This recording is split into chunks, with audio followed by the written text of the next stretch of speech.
Olá, está começando o Futuro Vem do Futuro. Eu sou Douglas Souza, CEO de MIT Sloan Management Review Brasil, e dou as boas-vindas a você que deu play em mais um episódio do nosso podcast. A gente gosta de olhar para o futuro e também de aprender com o passado e os nossos grandes professores do passado, que se existir viagem no tempo deve ter vindo do futuro, né? O Peter Drucker, a gente já fala bastante dele aqui, referencia bastante ele hoje aqui. Falo isso porque os nossos convidados de hoje fizeram exatamente o que Drucker dizia para fazer, né, não, Dri? Exatamente, Doug. Eles não foram os primeiros a chegar no mercado em que eles atuam. E o Drucker falava isso: seja o segundo, aprenda com os outros e construa em cima disso.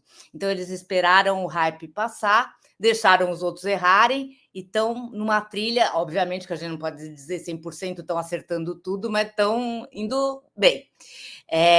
E fizeram um benchmark de monte, que é outra coisa que valida esse modelo aí. Então, olá a todos, eu sou Adriana Salles Gomes, diretora editorial da MIT Sloan Management Review no Brasil, e o mercado em questão é o Corporate Venture Capital, ou CVC, muito conhecido, investimento de risco em startups feito não por investidores, fundos de venture capital, mas por empresas. Muito bom, André. Isso, e esse CVC que agiu de acordo com as teorias e as ideias de Peter Drucker foi a Oxigia, patrocinada por uma das 20 maiores empresas do Brasil, tanto no ranking Valor 1000 como no ranking Melhores e Maiores, a Braskem. E hoje a gente vai falar um pouco disso, um pouco da Oxigia, e não estranho, um dos grandes sucessos. Posso corrigir? Fique à vontade. Eles fizeram difícil para a gente treinar mesmo. Eu acho que foi isso. A gente pergunta para eles agora. Muito bom. E depois a gente tira essa dúvida ali. E um dos grandes segredos desse CVC, como vocês vão perceber, é a independência em relação à parent company, né? Então, eu chamo a tela, então, Arthur Faria, CEO e fundador da Oxigia, e Paulo Imediato, CMO e responsável pelo ecossistema, Ecosystem Chief Officer, talvez. Sejam os dois muito bem-vindos, gente. Obrigado, pessoal. Obrigado, gente. Super feliz de estar aqui na correria do Web Summit, mas conseguimos estar juntos. Ele não esconde que ele está no Web Summit, a gente está gravando exatamente agora. Então, é Rio de Janeiro, Porto Alegre, onde está o Doug, eu e Arthur em São Paulo, né? Nós trabalhamos, né, Arthur? Fala aí. Exatamente. Eu estive no Web Summit, mas só por 2 dias. Já estou de volta aqui, porque alguém precisa trabalhar na companhia, né? Então, estamos de volta. Tá vendo? Explica para a gente a pronúncia. Oxigia e não Oxigia, por quê? Oxigia foi um trabalho que nós fizemos com uma consultoria, né? O projeto ele nasce com o nome de Startup Hub e uma das primeiras tarefas era, de fato, ter toda a sua independência, toda a criação da marca. E por isso passou também a criação do nome, né, Oxigia, que tem alguns elementos, né, dentre eles toda essa parte de oxigenação e gia de terra, né, então a gente pronuncia Oxigia. Se é difícil para o brasileiro, para o gringo é ainda mais difícil, viu, Adriana e Doug? Fiquem tranquilos. Então vamos lá. Boa, então tá bom. Então talvez eu vou utilizar um pouquinho aqui da referência aos gringos da nossa marca aqui para pedir desculpa a pronúncia equivocada no início, mas vamos lá. Bom, gente, vou começar então. Obrigado de novo, Paulo e Arthur, pela presença, pelo tempo de vocês, na correria aí do Web Summit, no caso do Paulo, e na correria do dia a dia, né, no teu caso aí, mas vamos nessa, gente. Então, vou começar já pedindo a vocês para se apresentarem, falar um pouquinho de vocês, falar um pouquinho também sobre o conceito de CVC, e CVC a gente entende que não é uma novidade, né, na carreira dos dois, salvo engano, né? Então, eu queria ouvir um pouquinho como vocês foram parar por aí, o que vocês mesmos definiram, né, como um bicho excêntrico na fauna da inovação corporativa. Acho que a carteira de identidade dela é a tese de investimento, mas os muitos milhões para gastar, né? Não? Então, Arthur, se puder começar, e depois Paulo complementa, por favor. Claro. Pessoal, bom, meu background é finanças de mercado, finanças corporativas, passei grande parte da minha vida fazendo M&A e trabalhando tanto dentro quanto fora do Brasil, em multinacionais e, enfim, sempre grandes empresas, né, e banco de investimento também. Faz 10, 11 anos que eu estou dentro de uma grande petroquímica, né, primeiro estruturando, né, e tocando toda a área de enfim, M&A, novos negócios, planejamento estratégico, inteligência de mercado, e um dos projetos era como é que essa grande corporação se aproximava cada vez mais, né, acelerava o processo de inovação, e daí que surge, né, o o tema de, na época, o Startup Hub, que depois foi baseado no Oxygen, daí que surge a Oxygen como um todo, né? Então, o meu passado aqui, né, basicamente, uma mistura de M&A com estruturação e serviços financeiros até chegar aqui dentro da parte CVC. Vou deixar o Paulo se apresentar, depois eu volto e falo um pouquinho mais sobre CVC per se e Oxygen, até para não destoar um pouquinho. Paulo, fica à vontade, se apresenta por gentileza. Bom, eu sou Paulo Imediato, tenho mais ou menos 13, 14 anos de experiência no ecossistema de inovação, passei por governo, trabalhei em consultoria, empreendi, passei por grandes corporações também. Eu estava em consultoria até que um dia eu fui tomar um café com um amigo no ecossistema, e ele falou, cara, tá vindo um projeto que é muito incrível, eu queria conversar com você para te explicar o que está acontecendo. Essa turma está propondo uma nova proposta, está trazendo uma nova proposta de valor para o ecossistema, um novo jeito de operar corporate venture capital, venture building, rever, aceleração. E assim eu acabei me conectando com essa conversa, me apresentaram o Arthur e avançamos, e por isso estou aqui. Bom, agora então Arthur explica da Oxygen. Vamos lá. Começar do começo, então. Acho que a Oxygen ela é uma combinação, né, de uma necessidade e uma oportunidade que apareceu dentro do nosso parent company, né, que é nada mais, nada menos que a maior petroquímica das Américas. A Oxygen começa com enfim, quando veio a pandemia, né, a gente teve uma pressão muito grande, como acho que todos vão se lembrar aqui, né, era um ano em que a gente não sabia para onde ia, por exemplo, a indústria química / petroquímica. E acabou sendo um dos melhores anos da indústria, não apenas no Brasil, mas no mundo afora como um todo, mas aquilo deixou a gente com uma série de questionamentos, né? O que mais poderia trazer, né? O que mais poderia vir em termos de macro tendências que teriam um impacto para causar uma disrupção dentro da indústria química, né? E dali a gente faz um estudo extenso, né, dentro da corporação, e a gente entende que temas relacionados à transformação digital e à sustentabilidade tinham esse poder de causar essa disrupção. Bom, dado isso, o parent company vai lá, assume compromissos públicos com relação à economia circular, com relação à neutralidade de carbono, e surge a semente do que seria a Oxygen. Né, fica muito claro para a gente poder entregar aquilo que a nossa parent company estava colocando que ia cumprir, né, ou seja, para cumprir os compromissos públicos, que precisávamos encontrar, entre outros, tecnologias que não estavam existentes, que ainda não tem no mercado. Isso não acontece só com a nossa empresa, mas com outras também, né? Vários desses compromissos assumidos, eles pressupõem desafios tremendos, os quais ainda precisam de tecnologias que não foram inventadas. Essa que é a grande realidade. Então, com isso, a gente monta a tese de investimento da Oxygen com essa necessidade. A gente falou assim, poxa, de fato, grande parte da inovação hoje está dentro do ecossistema de startups. E como é que a gente vai, como é que fala?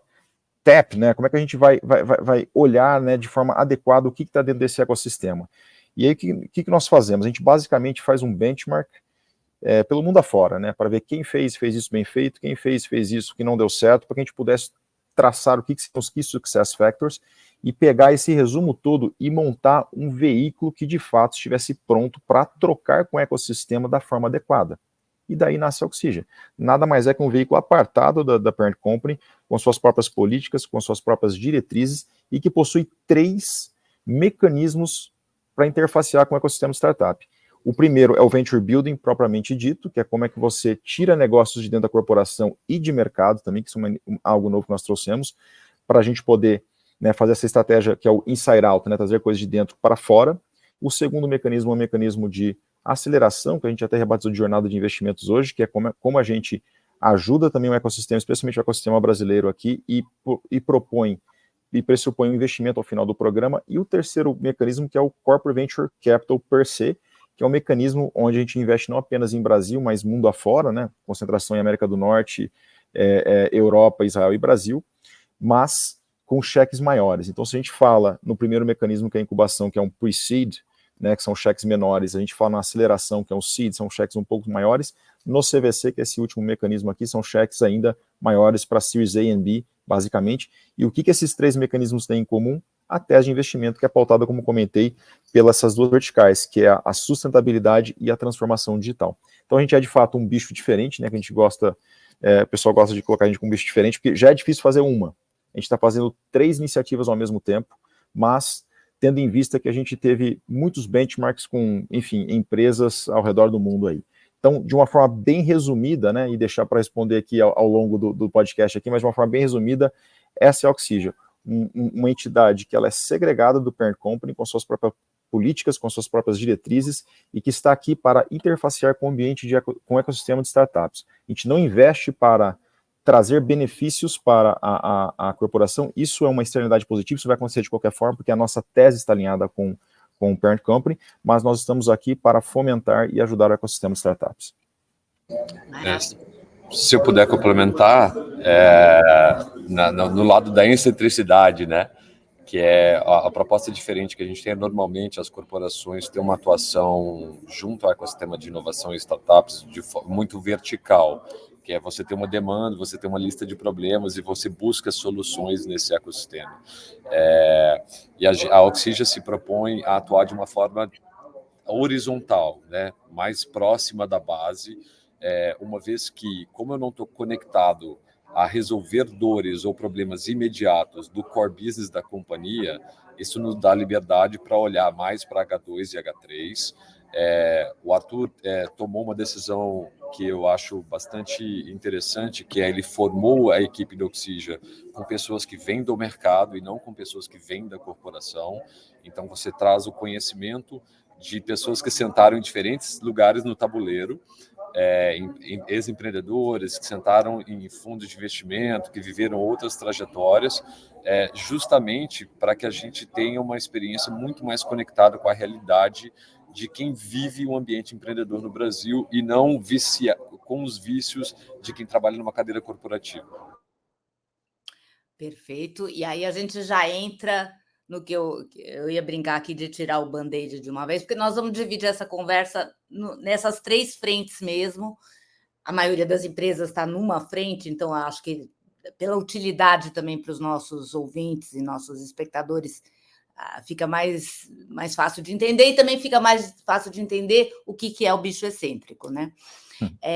E aí eu vou tirar o band-aid de uma vez com o CVC, que é o seguinte: o que a gente ouve aqui de retorno das empresas que entraram na aventura do CVC é muita reclamação. A expectativa era ficou muito abaixo, existe uma certa crise, tem gente pensando em sair, tem gente que estava pensando em montar seu CVC, está tendo segundas e terceiras ideias a respeito. E aí eu queria entender de vocês um pouco qual é a análise de vocês disso que está acontecendo e por que vocês continuam a pisar no acelerador, porque também poderiam estar tirando o pé. Por que não? Porque não tira. Não, e faz todo sentido, Adriana, a sua pergunta, né? A gente tem ouvido bastante também, enfim, bastante coisa a respeito desse tema, né? Eu lembrei de uma frase agora, que eu acho que é ótimo, que cabe para isso, né? Tem uma frase que diz o seguinte, né? A colheita é obrigatória, a semeadura é opcional, no sentido de que tem que se preparar. Acho que esse é o primeiro grande ponto, né? Acho que nós tivemos aqui a disponibilidade e eu vou dizer o privilégio, né, de termos falado com muitas pessoas, né? As pessoas foram muito generosas com o tempo delas conosco. Então, a gente teve a oportunidade de falar com diversas empresas mundo afora, de uma Siemens, uma Bosch, uma Qualcomm, uma Intel Capital, para que a gente pudesse entender em detalhes como é que eles estavam fazendo, como é que eles estavam operando o CVC deles, né? Então, eu acho que a estruturação, ela é chave, fazer esses benchmarks aqui, analisar outras empresas, entender as histórias de sucesso e as histórias de fracasso, de conta, entender quem teve sucesso, quem não teve tanto sucesso, e como é que essas pessoas, né, como é que essas organizações deram a volta por cima. Acho que isso ajudou muito a gente a tirar, né, novamente, o que eram esses Key Success Factors aqui, para que a gente pudesse colocar de pé essa estrutura.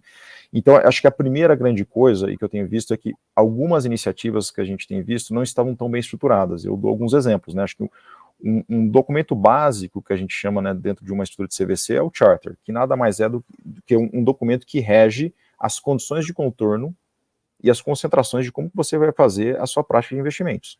Qual que é a geografia que você vai investir, o tamanho do ticket, a maturidade das empresas em que você vai investir, os segmentos de atuação, a forma de avaliação, a forma de investimento, quais são os mecanismos. Então isso tem que estar muito bem estabelecido, né? E eu faço muita conversa, né, de benchmarks, assim, como as pessoas foram generosas com o tempo delas, a gente tenta também ser generoso com o nosso tempo aqui e ajudar quem está montando as estruturas, quem está querendo, né, montar CVCs.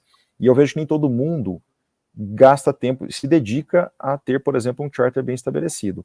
Nem todo mundo estuda, estrutura isso daqui e faz as conversas necessárias dentro do parent company para estabelecer o que é os fatores de sucesso, o que você está se dispondo a fazer. E entender, né, explicar que no começo não tem retorno financeiro. Retorno financeiro aparece no médio e longo prazo. A realidade é essa, é um ciclo maior. Né? Isso daqui não é mercado de capitais, estamos falando aqui de um mercado privado, falando de venture capital, empresa no estágio de maturidade mais que precisa de um estágio maior. No nosso caso, ainda maior, que a gente investe em deep tech, né, que são empresas ainda mais, que têm mais necessidade de capital. Então, ter isso muito bem documentado com o parent company é importante. Então, acho que é uma combinação de a estrutura, né, está muito bem estruturado, se está muito bem alinhado com o parent company para entender exatamente o que vai ser retorno, especialmente nos primeiros anos. No nosso caso, ele começa com um retorno mais qualitativo, né? São o que a gente chama de externalidades positivas que a gente traz para o parent company. Depois isso vai sendo, complementado por KPIs quantitativas, quando for o momento ideal para que isso ocorra, né? Acho que esse é um grande ponto. Dá um exemplo, Arthur, que externalidades positivas? Por exemplo, a gente tem formas diferentes, né? Se você pegar uma grande empresa hoje, para ela fazer um cadastro de fornecedor, é muito complexo. As grandes empresas, né, e não só o nosso parent company, mas outras grandes empresas, né, você demora às vezes meses para fazer isso, porque tem todo um processo, tem requerimentos de compliance, né, de conformidade, outras áreas na estrutura, entra dentro desse processo, leva bastante tempo. Poxa, a gente usa uma startup para fazer isso. Né, o que o nosso parent company demora, às vezes, semanas, a gente faz em horas. Então, a gente pegar isso que a gente está fazendo aqui e levar para dentro do parent company, tem um grande benefício. Eles estão analisando isso, tem diferentes áreas olhando, por exemplo, esse caso específico que eu estou citando aqui. Mas tem outros, coisas que a gente usa na parte de shared services, por exemplo, que a gente usa um provedor muito menor do que a nossa nave-mãe, e por aí vai. Então, você trazer essas coisas é importante. Outra coisa que é muito importante, Adriana, tão importante quanto as empresas que a gente faz os investimentos, são as que a gente não faz investimento. Poxa, a gente fez 4 investimentos nos últimos 6 meses. Só que a gente olhou nos últimos 6 meses aqui, vou chutar por cima aqui, que eu preciso pegar os números, 350, 400 empresas. Trazer o que está acontecendo no mercado, quais são as novas tecnologias, onde é que estão as grandes concentrações, o que os concorrentes do nosso parent company estão fazendo, é extremamente importante para o nosso parent company, para mostrar aonde é que está indo e ajudar, inclusive, a área de inovação aberta da companhia a focar da forma mais adequada. Então, isso é um grande valor. Então, só voltando, que eu não quero fugir aqui da sua pergunta, eu acho que tem toda essa questão de estruturação. Uma outra coisa que está acontecendo com os CVCs agora também, é que muitos deles pegaram o hype, né, de 21 / começo de 22 aqui, onde não apenas os valuations estavam bastante inflados, né, e era uma coisa absurda, para não faltar palavra, mas a velocidade com que os deals eram feitos também estava muito agressivo. Então, ter entrado nessa fase, então o que está acontecendo com alguns CVCs é que eles entraram nessa fase, talvez não tinham muita estrutura, como eu estava comentando, e ainda por cima pegaram esses investimentos lá em cima, agora a conta está chegando, porque você passou já o período que a gente chama de lua de mel ali, né? O começo, você não está dando resultado, mas, poxa, passam 2, 3 anos, o pessoal começa a perguntar como é que está isso daqui. É onde aparece as empresas que não deram certo, que já estão, enfim, que já não estão mais em existência e por aí vai. Então você tem essa fadiga natural que tem mesmo. Então, se você não estiver muito bem estruturado e trazendo essas externalidades positivas para a parent company, é um momento de estresse. E a gente tem visto isso acontecer, e realmente está acontecendo, tá? Para responder bem rapidamente a tua pergunta. Perfeito. Paulo, quer complementar? Eu ia complementar dizendo que é curioso, a gente recebe muitas corporações para conversar e fazer benchmark com a gente, né? E o que não quer dizer que a gente tem total convicção daquilo que a gente está fazendo. A gente também está tentando, a gente está aprendendo com esse processo, né? Mas o que acontece muitas vezes é que esses movimentos, essas trends, né, o que aconteceu com o CVC e com Venture Building, etc., isso gera um FOMO no mercado, isso também gera uma oportunidade de novas receitas para a consultoria que começam a empurrar isso como uma necessidade para as corporações. Então, muitas vezes elas começam uma prática achando que isso é uma mera extensão da frente de Open Innovation. E a caixa de ferramentas de quem trabalha em Corporate Venture Capital ela é diferente. É preciso ter uma definição mais clara de uma estratégia de longo prazo. É preciso ter um desenho mais refinado de uma tese de investimentos. Então, muitas vezes, quando a gente pergunta, faz 3, 4 perguntas, qual é o teu planejamento de longo prazo? Por que você quer fazer o Corporate Venture Capital? Qual que é o gargalo que sua frente de inovação não consegue cobrir? Né? Porque isso faz parte de um canivete suíço de uma série de oportunidades e mecanismos que você vai colocar em prática para acelerar ou impulsionar a inovação da companhia. E muitas dessas respostas ficam meio no vazio. Muitas vezes a gente a gente entende que não houve uma reflexão interna e nem um alinhamento de governança, porque, como o Arthur chamou muito bem a atenção, os timings são diferentes, a avaliação é diferente, né? O ciclo de desenvolvimento de uma startup versus o ciclo de vida de um CEO dentro de uma companhia, né? Aqui a gente está falando de jornadas de 5 a 10 anos, quando o tempo médio de um CEO é de 3,2 anos, né? Então, podem passar até 3 CEOs no ciclo de uma startup. Então, se você não tiver essa paciência muito bem alinhada com a governança, fica muito difícil, né? E o fato da gente operar como um CNPJ apartado, como o Arthur chamou a atenção aqui, ele nos dá mais agilidade, mais flexibilidade e mais sensibilidade, mais dedo no pulso junto com a startup. Então, a gente não está atrás da parede da corporação, né? A gente está lá com as startups e com os fundos. Isso nos dá uma mobilidade muito maior para conseguir construir valor de fato para as nossas investidas. Não pode pular etapas, Adriano, acho que esse é o resumo. Tem que ter muita estruturação, tem que trabalhar a governança, tem que trabalhar um mindset, que é um outro mindset, tem que estudar, né? Acho que a gente entrou nesse segmento, né? A gente teve o benefício, apesar de a gente entrar atrasado quando a gente se compara com os competidores globais aqui do nosso parent company, mas a gente teve a oportunidade de estudar tudo que todo mundo fez, né, e aprender com essas pessoas, né, e no mundo de VC, diferente de um mundo de private equity, por exemplo, ou de M&A, ele é um mundo muito colaborativo. Então a gente acaba investindo, né, você faz tudo deal sindicalizado, você co-investe com muitos outros VCs, então as pessoas acabam, dividindo bastante. Então, de novo, não pode pular etapas, tem que ter toda uma estruturação, tem que estudar bastante, tem que ter uma governança estabelecida adequada e tem que ter um mindset, né? É completamente diferente de um mindset de corporação, é completamente diferente de um mindset de M&A, né? Eu tenho 10, 12 anos aqui tirando o banco de investimentos, né? Como é que você mudou de mentalidade, virou a chavinha? Eu vou te dar, eu vou deixar para quando você perguntar, mas acho que tem alguns pontos bem... Não, vou fazer suspense aqui por enquanto, então. Eu vou passar a palavra para o Doug, mas deixa eu só matar uma curiosidade aqui. Quanto tempo de estruturação? Porque uma coisa que é complicada nas empresas é o tempo, né? O fator tempo. Quanto tempo vocês dedicaram a não gerar nada, só estudar? Foi uma gestação, a gente costuma dizer. Foram 9 meses e meio aqui para a gente de estudo e muitas conversas e vai e vem dentro de casa com o senior management, com o conselho também, até que a gente obtivesse a aprovação necessária. E esse é uma dica assim, que eu dou, né, e que a gente sempre traz à tona quando está fazendo essas conversas de benchmark com o pessoal, né? Você tem que ter ali alguém, né, do senior management que compra a ideia para ajudar, porque é um desgaste político, quer não queira fazer uma coisa muito diferente do que a companhia está acostumada a fazer, isso gera um desgaste, então você tem que mostrar de uma forma muito estruturada, que foi o que a gente fez, mas você precisa ter um apoio interno para que isso seja feito. Mas demorou, não foi tão rápido assim não. Eu até brinco, eu falo, naquela época eu não tinha um fio de cabelo branco, né, hoje em dia até a barba tá branca, mas valeu a pena. Se eu puder complementar, Adri, a gente ainda está em estruturação, a gente ainda está nesse processo, né? Porque assim, a gente está operando há 1 ano e 4 meses, mas a gente ele não termina nunca, dia, né? Ele não termina nunca. O projeto vai mudando, né? Assim, porque aquilo que estava no papel e foi aprovado, a gente descobriu que coisas funcionam, coisas não funcionam, a gente trouxe outros mecanismos, a gente já mudou o que era a aceleração para a jornada de investimento, já fez isso, já fez aquilo, já mudou a originação da nossa frente CVB, enfim, tem um monte de coisa que a gente vai aprendendo no processo. Então, enfim, como o Arthur disse, cabelos brancos estão aí devido a essa experiência também.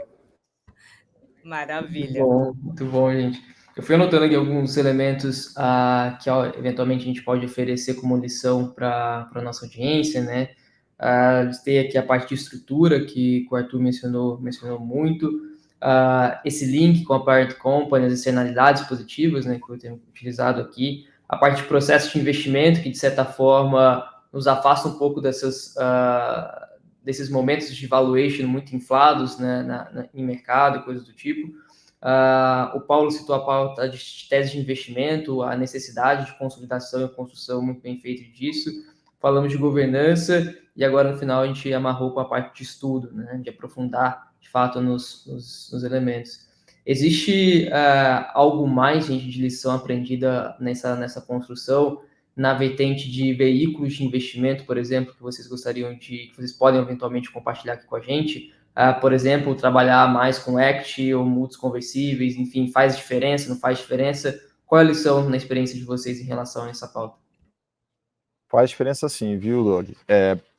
Né, se você pegar, os Estados Unidos usa muito o SAFE, né, que nada mais é que um mútuo conversível, né, foi um instrumento criado ali pela Y Combinator até alguns anos atrás, em que, enfim, virou padrão no mundo. Mas o mútuo conversível, por exemplo, né, trazendo para a nossa realidade aqui de Brasil, ele é um instrumento que dá mais segurança. Por quê? Porque você começa com uma dívida na qual, então você faz investimento na companhia, você dá aquele capital para essa companhia, e isso fica bucado como uma dívida, em que você pode converter em equity, né, em participação, de acordo com o seu desejo ou não o desejo da investida, mas sim do investidor.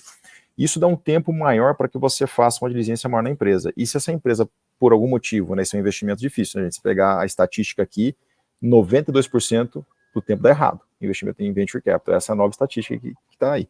Então você não fica, ainda mais em Brasil, isso é importante, por quê? Porque se você investir numa empresa, você é uma grande corporação, um grande fundo que tem recursos, e essa startup, se ela não teve sucesso, ela não vai ter mais recursos, e tem algum liability daquele lado ali, eles vão para cima de quem está dentro do corpo, né, de quem está dentro da estrutura societária.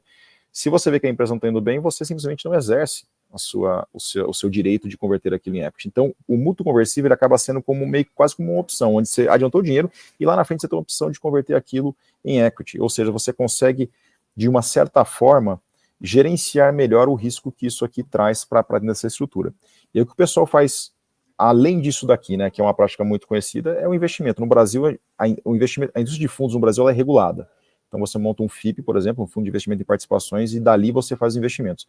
Então o que a gente vê cada vez mais são os CVCs, né, também com um FIP, né, também com esse veículo para poder fazer investimentos aí da forma adequada. No nosso caso, nós temos dois bolsos. A gente investe tanto do balanço da Oxygen, né, no caso da que a gente fala um pouquinho mais para frente da jornada de investimentos quanto da incubação, quanto de uma estrutura via FIP, né, que é para a gente fazer esse investimento de uma forma mais, digamos assim, organizada. Existem benefícios, então você faz via FIP, via mútuo conversível.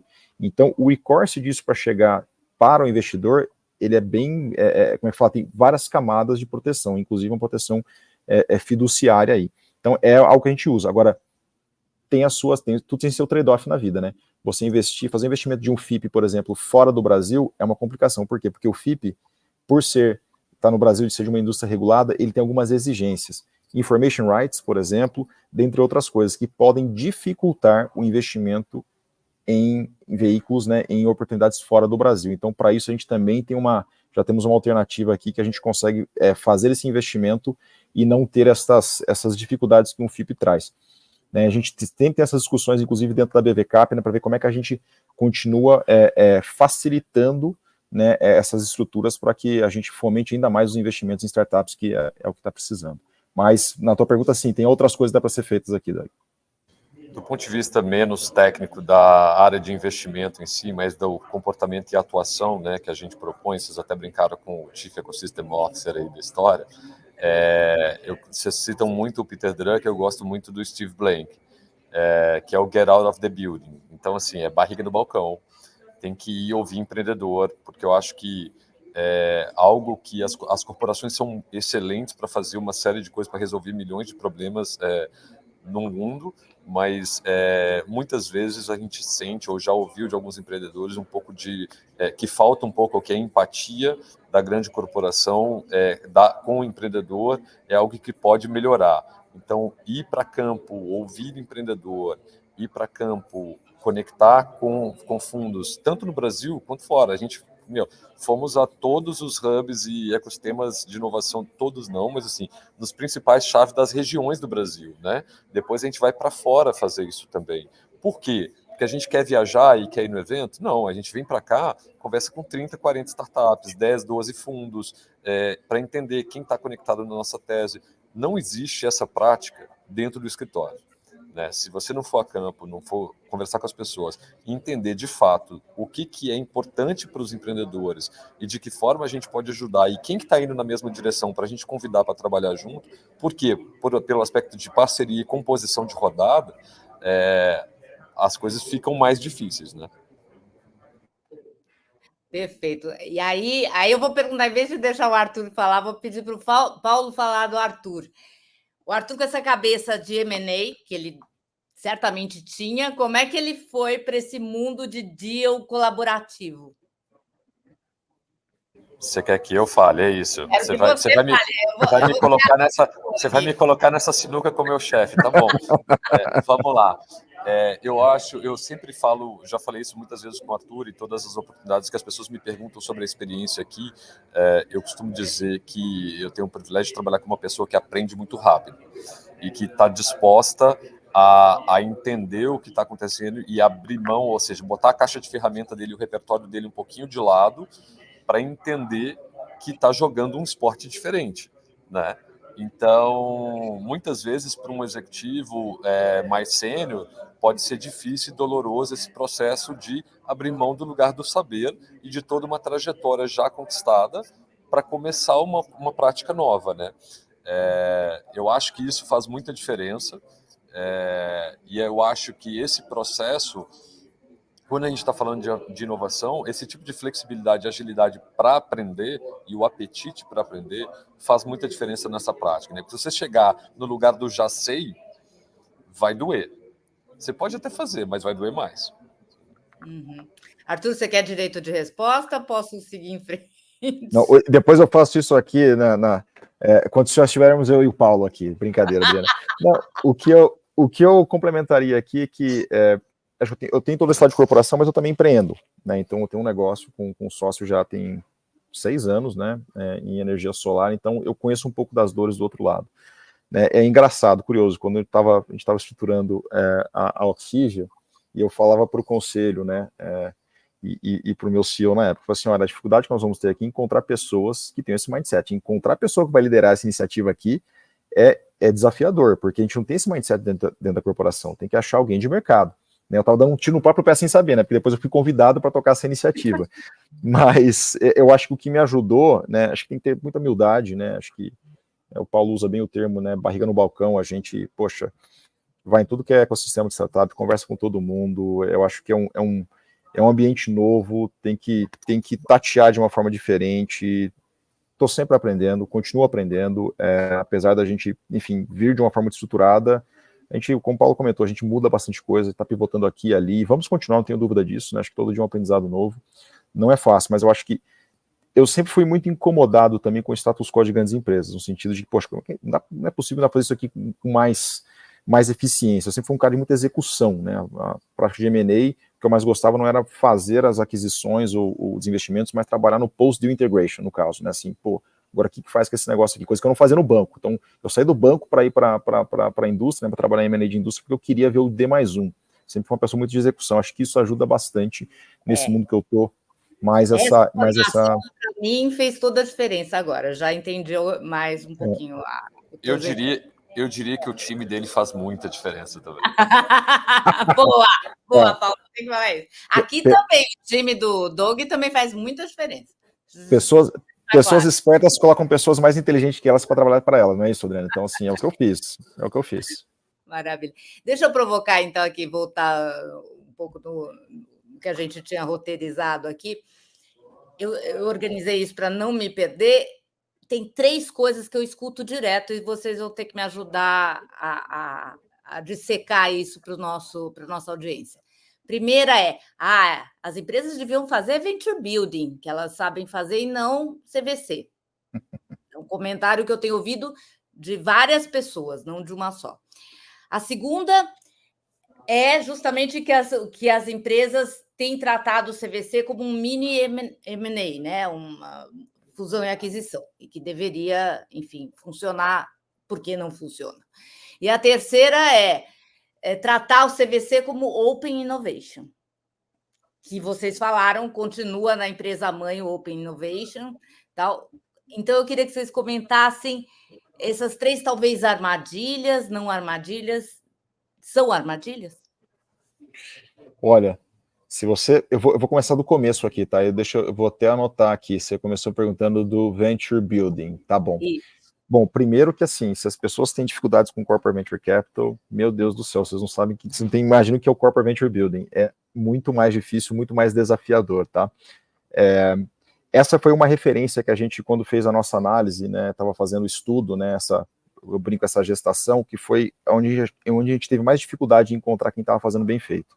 A gente se inspirou muito na Chemovator, que é a incubadora da BASF, né, que fica na Alemanha, lá, trocada pelo Marcus Bold, que foi uma referência muito grande para a gente. Mas, voltando, né, o porquê que é tão difícil o Venture Building? Primeiro, você precisa saber se você precisa da iniciativa de Venture Building, né? Para a gente tinha uma caracterização muito óbvia. A gente tem uma estratégia de inside out, como é que a gente tira negócios de dentro do parent company, e uma estratégia outside in, como é que a gente traz coisas de fora para dentro, que é o CVC. Então a gente começou assim, depois a gente criou a jornada de investimentos ou aceleração no meio, né, que a gente comenta depois. Mas esse inside out, ele é muito complexo. E por que ele é complexo? Porque iniciativas que nasceram dentro de grandes corporações, elas já têm uma série de vícios, né, de grandes corporações. Não me entenda mal pela palavra vício, mas elas nascem com uma estrutura completamente diferente.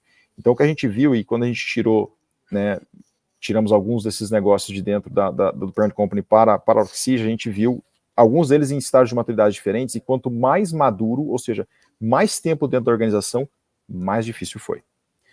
E por quê? Porque primeiro começa pelo mindset das pessoas, né? Então, você tem uma pessoa que está ali, que é o líder dessa iniciativa, né, que vira um co-founder quando ele vem para esse lado aqui da mesa, digamos assim.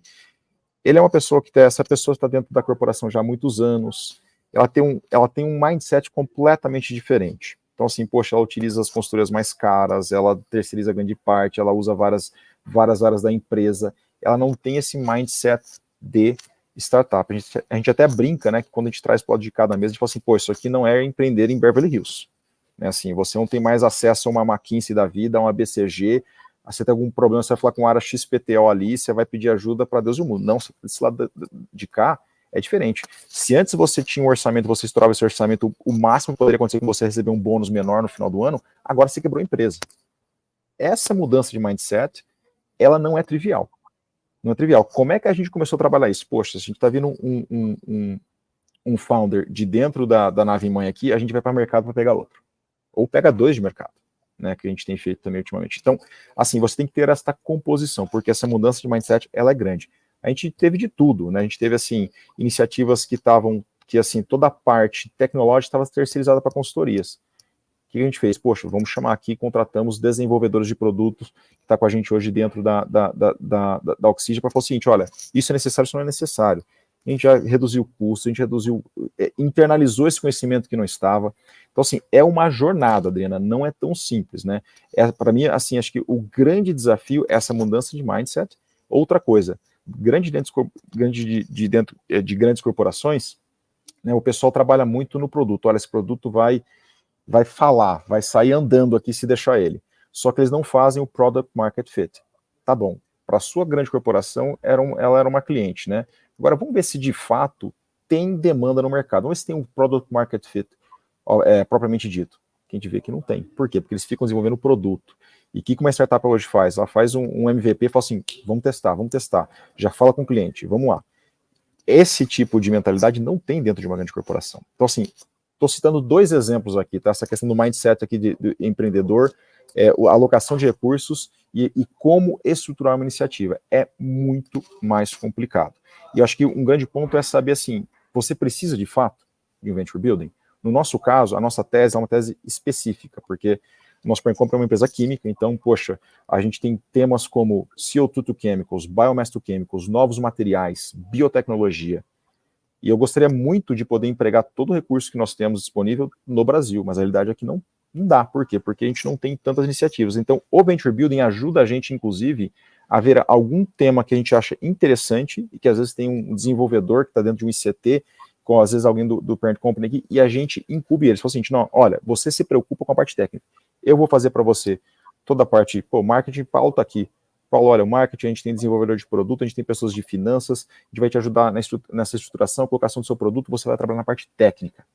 Então, o Venture Building para a gente tem uma razão, tem um motivo, pela nossa tese de investimento. Então, assim, acho que as empresas, né, que a gente tem visto muito, elas têm que entender se de fato elas precisam de um Venture Building. Do contrário, vai para o mercado. Tá?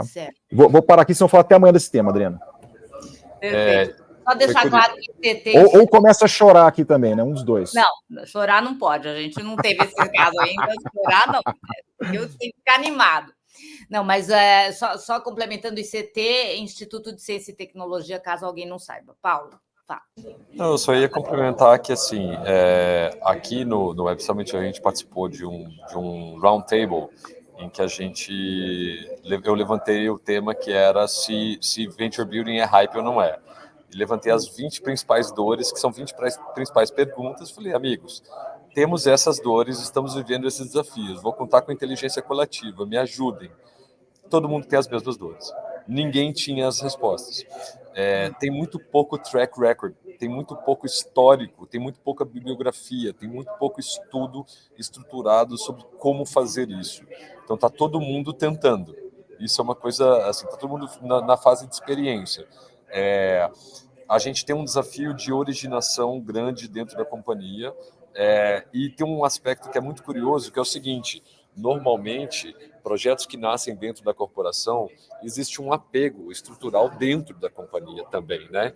Então, por exemplo, é muito difícil para uma corporação que tem uma prática de venture building e cria 10, 12, 15 negócios, vamos dizer assim, ao longo do tempo, quando você tiver que matar um negócio desse, é uma dor muito grande, sendo que esse jogo é um jogo de risco, sendo que esse jogo você precisa trabalhar um pouco mais a mentalidade de portfólio, que é entender que de 10 empresas, sei lá, 6, talvez 7 não vão dar certo, 6 não vão dar certo, 2 vão dar meio de lado, e 2 vão compensar o resto. Então tem toda uma mentalidade para avaliação que não faz parte. Como é que você chega para o board e fala assim, olha, a gente criou 10 empresas, mas matou 7?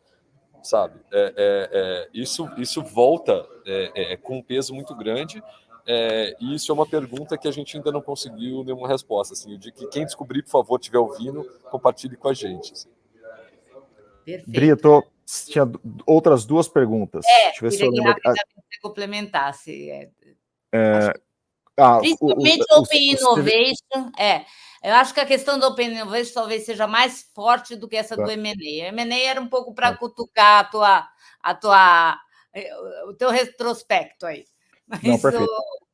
2 frases, então, no M&A, e depois eu já toco na questão do Open Innovation. Eu acho que, assim, né, na provocação de que CVC se assemelha muito com o M&A, né, as empresas tratam dessa forma, é completamente diferente. Você fazer um deal em VC, né, em Venture Capital, ali, em Corporate Venture Capital, primeiro, por exemplo, no nosso caso, a gente não tem mandato para ser controlador, e VC não quer ser controlador. Acho que isso de novo, um jogo de colaboração, né? Quem que você quer que tenha o controle da companhia são os founders.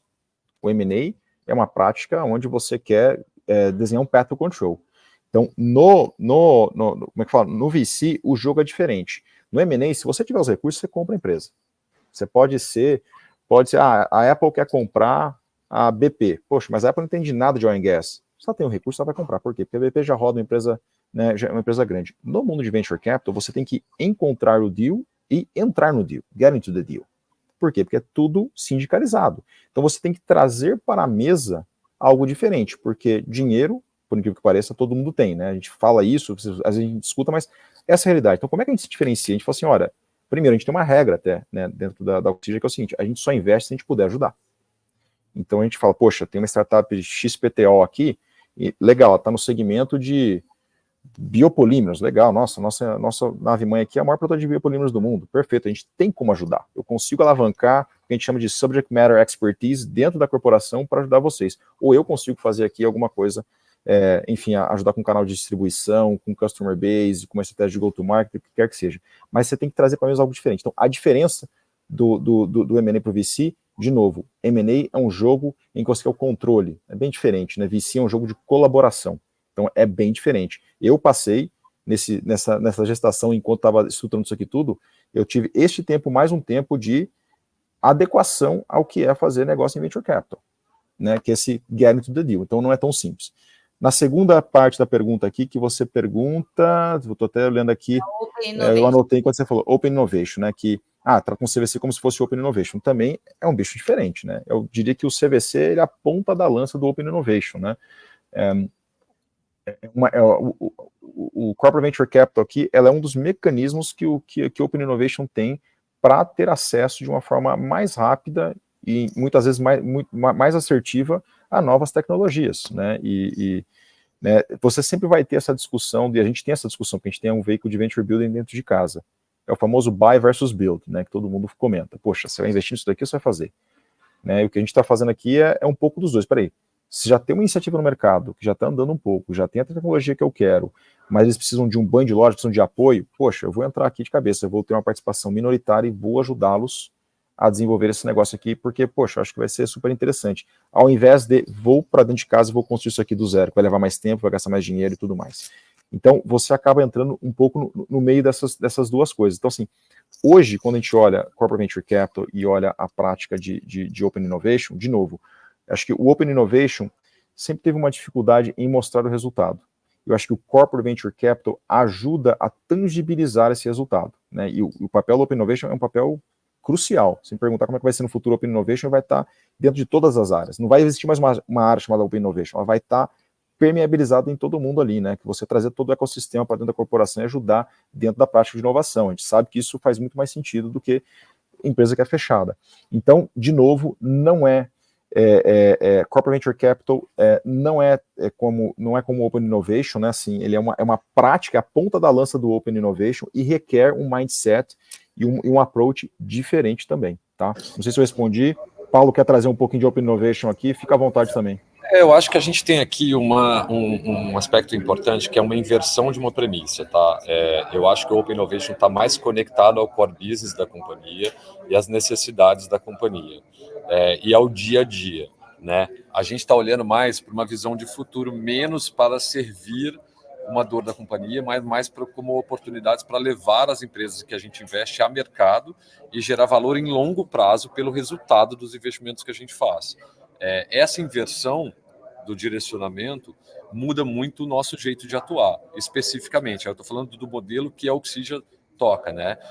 Quando a gente fala aqui da prática de venture building, por exemplo, a gente não cria a empresa para colocar para dentro da parent company, a gente cria para levá-la a mercado, né? A gente investe em empresas que a gente vai oferecer os serviços que podem ser convenientes para a nossa parent company, mas para outras indústrias. Então, a gente olha muito para fora, mais para fora do que para dentro. Quando existe um movimento predominante de olhar mais para dentro do que para fora, de atender mais a dor direta da companhia. Então, essa inversão muda toda a dinâmica dos três mecanismos que a gente roda, né?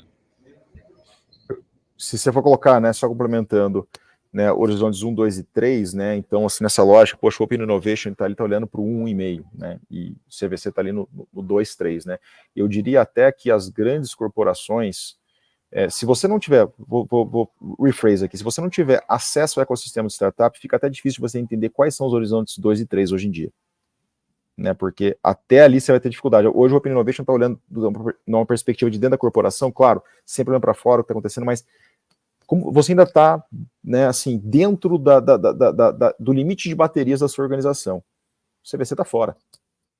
Está fora. Então, acho que ajuda até em entender o que é o H2 e o H3 para que você possa, de fato, tomar as ações necessárias para trazer isso para dentro da corporação. Só uma coisa, aqui a gente não tem juízo de valor, tá? A gente escolheu esse caminho. A gente falou tudo da estratégia, do desenho, a gente escolheu esse jeito. Existem outros jeitos. Existem veículos de corporate venture capital, de venture building, etc., que estão ali para servir o H1, etc., e fazem isso bem feito.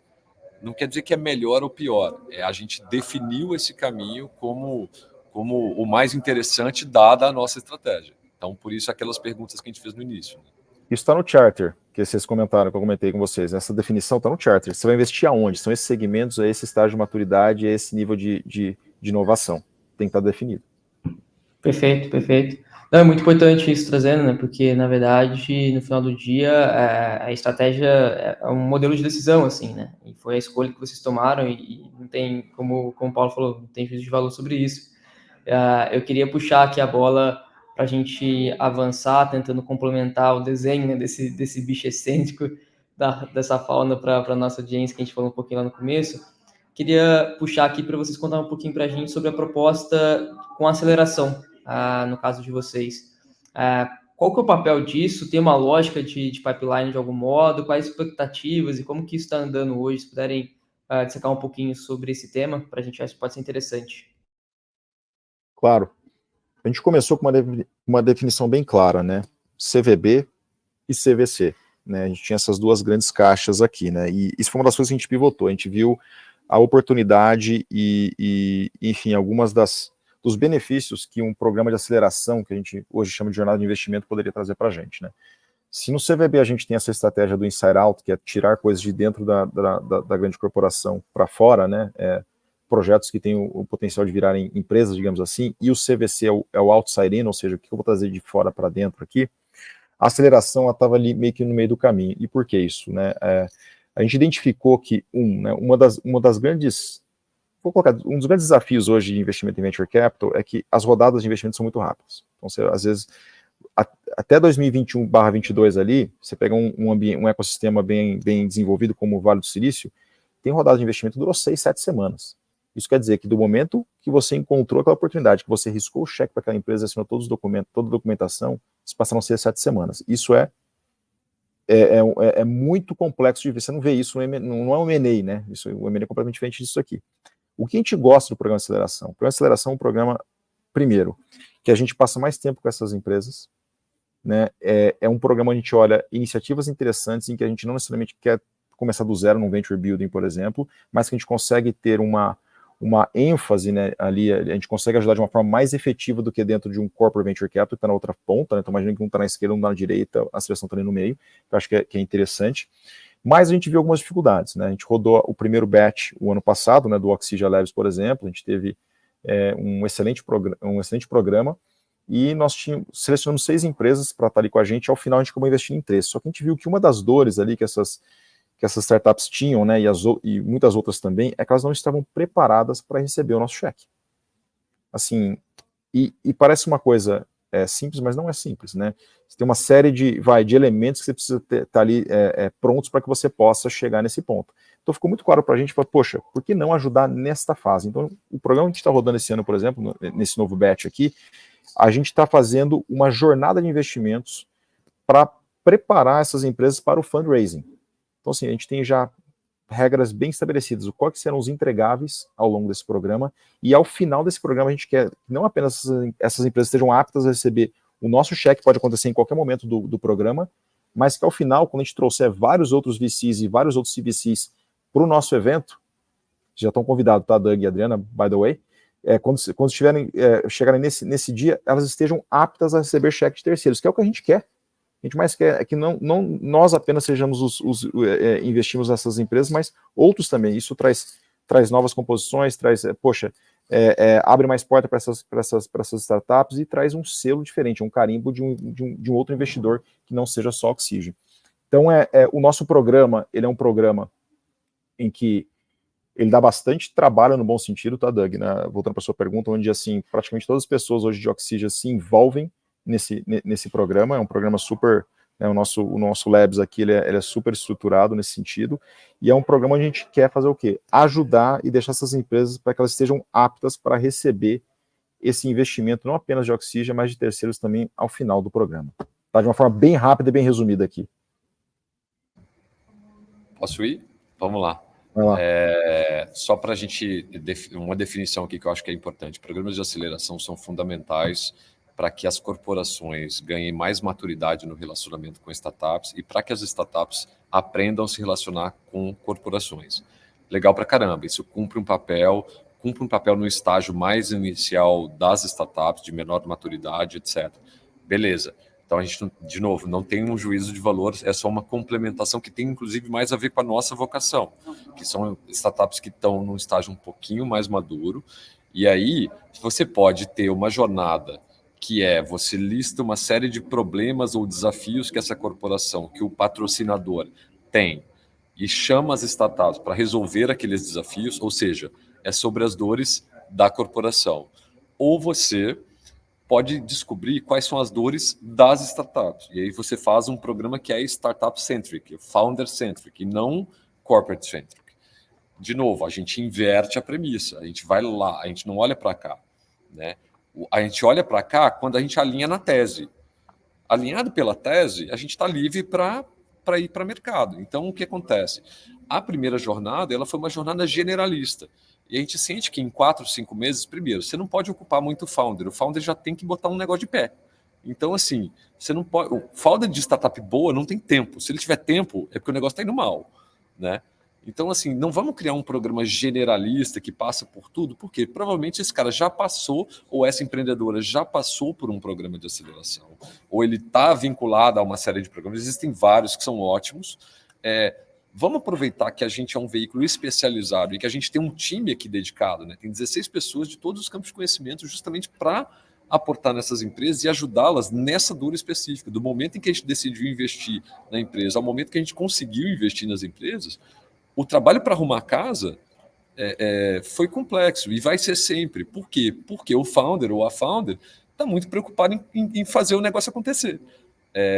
Então a gente acha que a gente pode ajudar mais dessa forma e também vamos chamar, é um topo de funil para a gente, né? É uma liga de acesso, né? É como se fosse a Copa São Paulo de Júnior, né? A gente está fazendo um primeiro momento, que é um cheque um pouco menor, para justamente, potencialmente, ter empresas que vão acessar o investimento do CVC, por exemplo, ou de outros investidores. Posso jogar uma pimenta aqui? Porque o Paulo é muito polido, eu vou jogar uma pimenta aqui nessa discussão como um todo. Eu acho que até o termo aceleração ele ficou um termo muito batido, porque várias empresas começaram a fazer, e acho que como o Paulo colocou bem, pensando nelas. Em como, poxa, temos essa dificuldade aqui, quase como um challenge, vamos chamar aqui, fazer um programa de aceleração e ver quais startups podem nos ajudar a resolver um problema nosso. Nosso foco é outro. Nós estamos aqui para desenvolver as empresas, as startups, e não nosso parent company. E eu acho que esse fato de que sempre foi uma coisa muito centralizada na corporação deixou até o adjetivo aceleração ficou muito batido, né? Então, tanto que a gente aqui, né, Paulo até fez a provocação de a gente até mudar um pouco esse jargão, e nós temos hoje uma jornada de investimentos. Não é um programa de aceleração, é uma jornada de investimentos. Jornada de investimentos Oxygen Labs. É o que a gente está se propondo a fazer. Porque, de novo, o nosso foco é na startup. Elas não estão aqui para resolver um problema da nossa parent company, elas estão aqui para ser desenvolvidas, para, ao final do programa, poderem receber um cheque nosso e de outros, e de terceiros, que nós vamos trazer, inclusive, para a mesa para conversar com elas. Então, é um formato diferente que a gente está fazendo aqui. Muito, né, pode pensar muito e ver muita coisa que tem no mercado. Existe uma assimetria muito grande nessa relação, né? A corporação é um bicho muito grande na relação com os founders, né? Então a gente está quase que como um buffer nessa história, né? A gente faz um pouco dessa mediação. Acho que isso é uma coisa importante. Tem programa de aceleração que está na linha do marketing, né? E aí isso é um negócio complicado também, né? Mas a gente não precisa entrar nessa agenda porque senão não é problema nosso, já acontece. Pô, mas isso é uma pauta boa para a gente discutir depois. Vamos discutir mais isso. Eu gostei da analogia com a Copa São Paulo de Júniors. Eu tive com o Paulo agora recentemente aí no Web Summit. Recentemente é conhecido como ontem, né? E a gente falou bastante de futebol, mas não vamos entrar nesse assunto aqui, que em geral dá briga, né, Douglas? Dá briga, mas vamos lá. Voou, mas passamos pelas 3 coisas. Acho que isso aqui vai abrir vai dar muito insight para a nossa audiência, porque a gente falou bastante de Corporate Venture Capital, falamos bastante de Corporate Venture Building e de jornada de investimento, outrora conhecida como aceleração, é que nem o ex-Prince, né? A ex-aceleração. Mas essa questão centrado em quem? Na corporação ou na startup faz realmente toda a diferença. Então, agora a gente vai no nosso bloquinho light aqui de perguntas, que é light, mas vai dar para o pessoal muitos insights sobre quem vocês são e por que vocês estão conseguindo fazer o que vocês estão fazendo. Essa é a nossa aposta, né? Esse bloco Extra Management. E vou pedir, então, indicações para vocês que são fora do mundo específico que a gente está conversando. Então, a primeira indicação vou por ordem alfabética, não por ordem de hierarquia, tá? É ordem alfabética, que fique claro. Se você chamasse Zé Arthur, você ia ficar por último. Tá bom. Alfabético de nome ou sobrenome? Que se for sobrenome, eu vou ter o nome. Tá, então vamos lá. Vamos lá, um livro. Então, Arthur começa, Paulo depois divide o seu. Alquimia do Ar, Thomas Hager. Você está lendo agora ou foi um livro que... Já li. É um livro espetacular que fala do advento da química de alta pressão e temperatura, o que permitiu o boom populacional do mundo. Então, onde nós somos de um problema para uma solução, né, que começa no começo do século XIX. Extremamente interessante esse livro, fala de pessoas que corrigiam Einstein. É muito interessante. Muito bom, hein? Paulo? Bom, eu estou lendo um que só o título já vai definir. Eu estou no 2º capítulo ainda, mas é o novo livro da Mariana Mazzucato, que eu adoro, que se chama A Grande Falácia: Como a indústria da consultoria enfraquece as empresas, infantiliza governos, distorce a economia. Muito bom. Devo dizer que no nosso conselho editorial esse livro tem sido assunto. Preciso falar por que eu estou lendo esse livro, ou o que eu acho dele? Não, né? Eu acho que o título já define.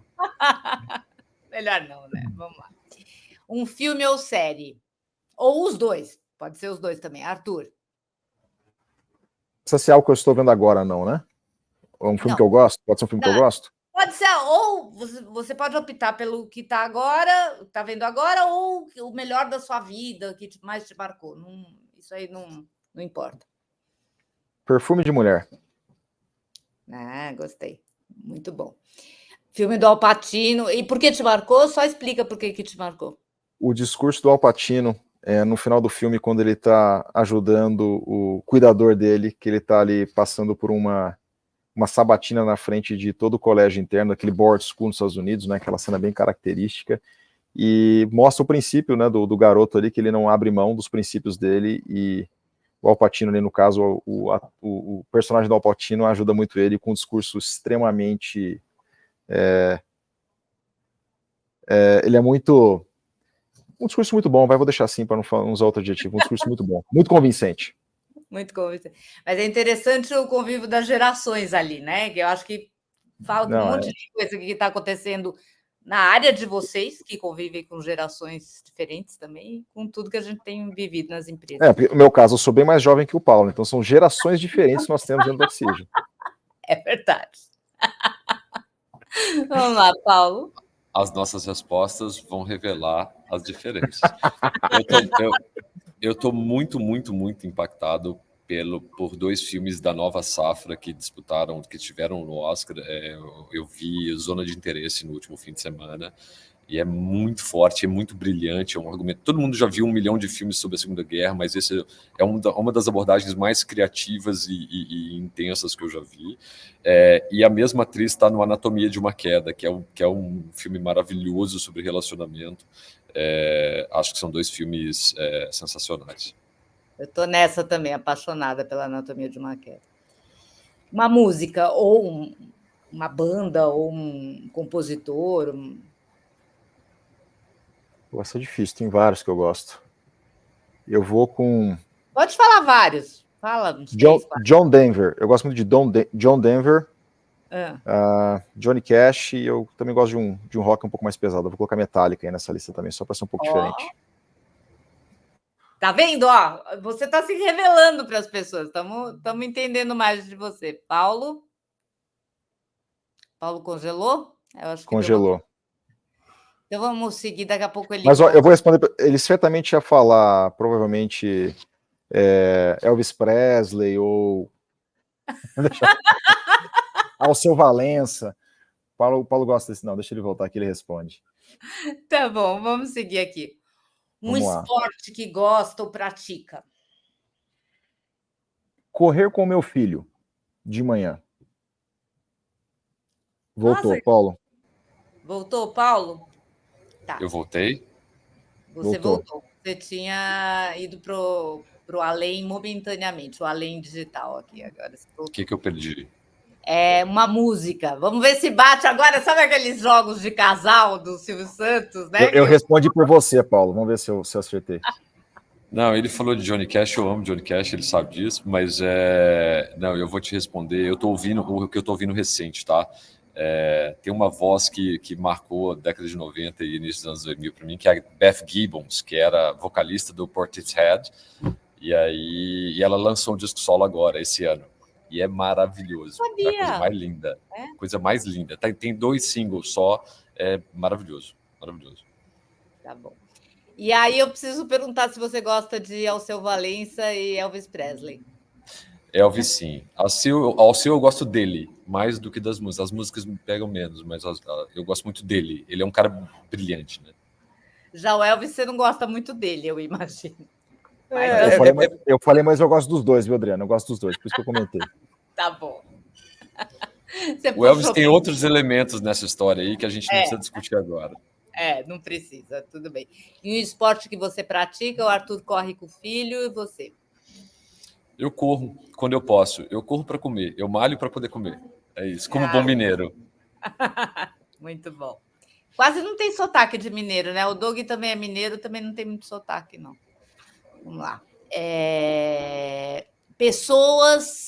Uma pessoa que você gostaria de ouvir nesse podcast. Tem que ser viva, porque tem algumas pessoas que trazem aqui o Einstein, o Aristóteles, aí não dá. Nesse podcast aqui tem que ser um brasileiro, né? Imagino.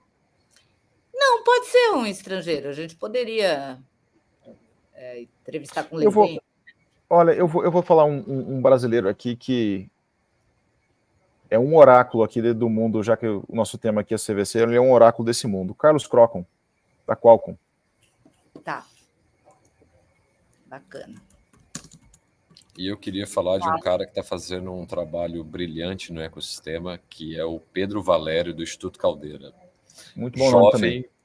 Está fazendo um trabalho gigante no Rio Grande do Sul, de articulação, trazendo o governo junto, tá demais. Assim, é um dos lugares mais pulsantes do Brasil hoje, é o Instituto Caldeira, assim, está fazendo um trabalho muito legal. Não, e toda a organização do Rio Grande do Sul, né, em torno disso, eles estão tem planejamento lá em o que eles conseguem fazer ali eu não vi em nenhum outro local do Brasil, assim, unir iniciativa pública com a privada, prefeitura, estado, olha, muito legal. Muito legal Parece mesmo. Que todo mundo conseguiu conversar, né? Conseguiram mesmo conversar. Certo, aí nós temos umas perguntinhas aqui que são de entrevistados que deram ideias para a gente são 2 aqui. Uma é o que a gente chama de pergunta da Beatriz, que é da CMO da Go Smiles. Beatriz, me deu um branco no sobrenome, Doug. Beatriz, nós vamos ter o branco agora. Oi? Eu também, né?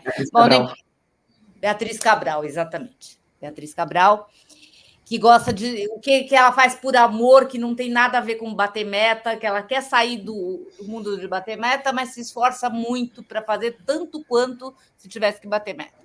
E no caso dela é tocar trompete. Vocês têm isso, Arthur? Uma coisa que eu faço que não necessariamente me ajuda a bater metas. Um hobby, é isso? Não, que você trata como se tivesse que bater meta naquilo, dá prioridade igual, mas não tem que bater meta. Então, é mais gostoso, né? Por isso que eu traduzi aqui como por amor. Arrumar as coisas na minha casa. Eu sou aquela pessoa que, assim, se quebrar alguma coisa, não tem que chamar ninguém. Eu tenho que me matar, mas eu tenho que fazer aquilo acontecer. Se quebra alguma coisa, eu tenho que consertar. Ele arruma do escritório. Ele arruma de todo mundo. Tem um muro da vergonha lá, que é tudo que fica desarrumado, ele bota lá. É verdade. Não é apenas organização, mas se quebrou alguma coisa, eu tenho que consertar. Eu sou assim. Eu tenho que consertar. Eu tenho que dar um jeito. Eu gosto muito disso. É uma meta. Eu tenho essa meta. Trato como se fosse uma meta. Muito bom, uma meta autoimposta, né?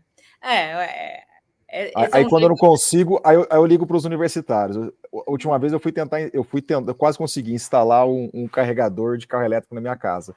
Aí eu fui até eu fiz 95%, aí no finalzinho eu precisei chamar alguém ali, mas eu tinha que fazer eu mesmo. Muito bom, adorei. Paulo, eu quero ver você se igualar agora a essa resposta, hein? Não, eu sou newsletteiro, eu sou produtor de newsletter, é um hobby, não tenho nenhum interesse comercial sobre isso. Comecei em 2020, já são 200 edições, 199 edições, a 200 não saiu porque eu estou aqui. Hoje são, acho que 8.000 assinantes espontâneos, mas eu produzo uma newsletter semanal de conteúdo e referências criativas, música, filme, etc., artigos. Realmente é um hobby, mas é um comprometimento que eu tenho que é bem importante para mim. Assim, eu gosto bastante. E que vira um veículo de aprendizado também, né? Quando você faz a pesquisa sobre... Dá o nome da newsletter. Chama Marmitex, tá no Substack. Se botar Paulo Imediato Marmitex aí, vocês vão chegar. É ótimo, eu assino. Tá bom. E agora tem a pergunta da Melina Schur, do Moinhos de Vento, que falou que fica inventando coisas para se incomodar. Que é assim, ela acha que está muito na zona de conforto e inventa alguma coisa. Então, por exemplo, ela não usa o espanhol para nada e ela resolveu aprender espanhol, embora não esteja no escopo dela do dia a dia. Arthur, tem alguma coisa assim? Uma coisa, tá. Uma coisa para eu aprender que eu não uso no dia a dia. É para se incomodar. O termo foi isso, é para te tirar da zona do conforto. Olha, eu confesso que eu nunca estou na zona de conforto, viu, Adriana? Assim, Trabalhar comigo. Aos finais de semana, essa é uma, acho que trabalhar com o Paulo é uma, mas aos finais de semana eu olho, enfim, o family business, à noite eu ajudo em casa. Olha, eu vou te falar que eu não tenho tempo para ter uma nova coisa aqui, assim, para fazer, para ser muito sincero, viu? Essa eu vou ficar devendo. Acho que eu vou só trazer tudo que eu faço adicional aqui Mas a resposta é boa. A resposta é boa, eu acho que deu para entender. Paulo, vamos ver se o Paulo tem tempo. Não, somando a resposta do Arthur, acho assim, o ano passado foi um ano que a gente teve que colocar a Oxigênio de pé e rodar ao mesmo tempo, né? Então é um ano de estruturação e um ano de prática ao mesmo tempo, então todo mundo rodou numa intensidade diferente, trabalhando aí 60, 70 horas de dedicação para fazer as coisas funcionarem. Mas eu gosto muito de dar aula.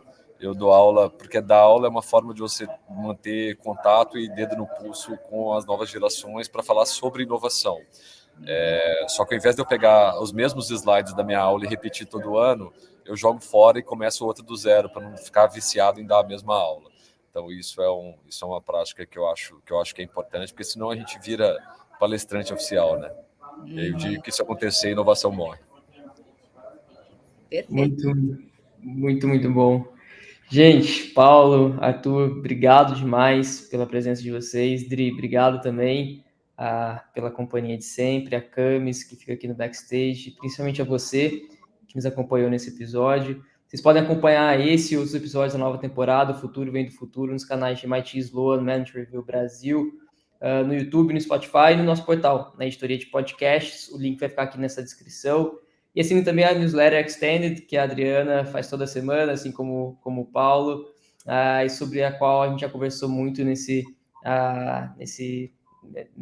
podcasts anteriores, né? Também com o Paulo aqui, uma série de podcasts sobre economia das newsletters, tá? Para fazer também a Idri e Paulo na próxima edição, tá? Então, Paulo, Arthur, obrigado, viu? A gente fez, agora eu me vinguei do Paulo, porque eu vinguei muito carinhosamente, entre aspas, né? Mas eu fui entrevistada pelo Paulo. Eu gosto de fazer entrevista, eu não gosto de ser entrevistada, eu gosto de fazer pergunta, não de responder. Mas eu participei por causa da newsletter, participei de uma série de podcasts que ele fez sobre economia das newsletters. E aí a gente conversou sobre isso, aí eu que respondi a pergunta. Obrigada, Paulo. Obrigada, Arthur. Foi ótima conversa. E nós vamos continuar essa conversa, porque ela é muito importante para o mercado, para tudo que está acontecendo, né? E parabéns pela iniciativa de vocês. Obrigado, gente. Obrigado pelo espaço aqui e por nos aguentarem aqui durante 1h15. Vocês nem brigaram entre vocês, foi tão tranquilo. É que ele está no Rio, é por isso, a gente está longe. Foi incrível, foi muito divertido, esse é o nosso ambiente, a gente trabalha muito, mas a gente também se diverte, acho que isso é importante. Eu queria só chamar a atenção que essa conversa é uma conversa aberta, assim, da mesma forma que a gente está gravando aqui, e as pessoas quiserem trocar com a gente, quiserem compartilhar e tiverem respostas para algumas das dúvidas que a gente tem aqui também, a gente está à disposição. Tá? Isso aí. Valeu, gente. Obrigado. Até a próxima. Valeu, pessoal. Obrigado. Tchau, tchau.